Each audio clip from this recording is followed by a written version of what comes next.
And really, I really just wanted to work on the book. I was just intrigued by that. That would have been enough. But saying that I would play the Dionysus was sort of, that helped get it done, too. So, I wound up doing both duties, which was a lot, and probably too much, but it was... But I loved doing it, and how often can you say I got to write a musical with Steve Sondheim? There's only a handful of people who can say that. So it was thrilling. As our time draws to a close, I do want to ask about Butley, because in many interviews you talked about having seen it as a teenager, right? And then you ultimately got to play the role, and I'm just wondering what the effect was originally, and then getting to do it. It was very emotional. It was because it had a lot to do with not only just having seen Alan do it, and when I was a kid, and being affected by the play and the character, and certainly his performance, but then my friendship with Simon Gray, which grew out of this. We did a play together of his called The Common Pursuit. I did it here, and I did it everywhere. I did it in New Haven, I did it in L.A., and then I did it off-Broadway.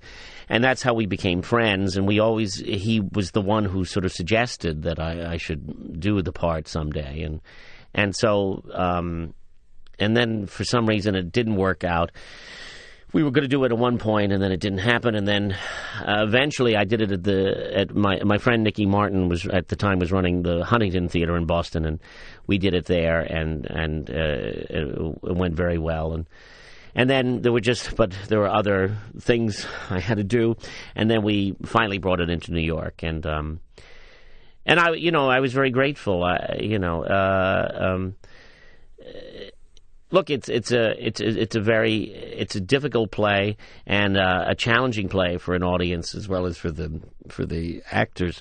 But I was very happy that we got to do it, and then I think for some people who only associate me with things like The Producers, either they were in shock or just surprised that I had a British accent for some reason, even though I made my debut with a British accent.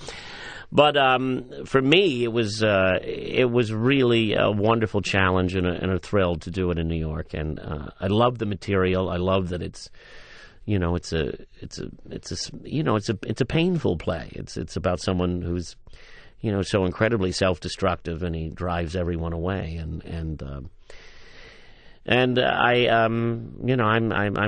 very happy I got to do it, and grateful to the Liz McCann, who produced it, and to Nicky, and for me and Simon, it was who, while he was here, he turned 70 actually, and so it was.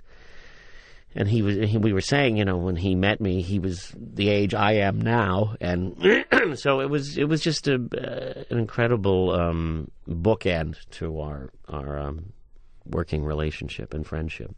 And that kind of brings us full circle back to the President, where you were playing a very interesting character, the President of the United States, in the show November at the Ethel Barrymore Theater, 8 times a week, playing the President. That's quite interesting. So, Nathan, thanks so much for being with us today on Downstage Center. Oh, thank you so much. A pleasure. Thanks, Nathan. For the American Theater Wing, I'm Howard Sherman, reminding our listeners that these programs and all of the educational and media work of the American Theater Wing is available online, on demand, for free from our website, www.americantheaterwing.org. And for XM Satellite Radio, I'm John Von Soosten for Downstage Center. That is a wrap, and thank you.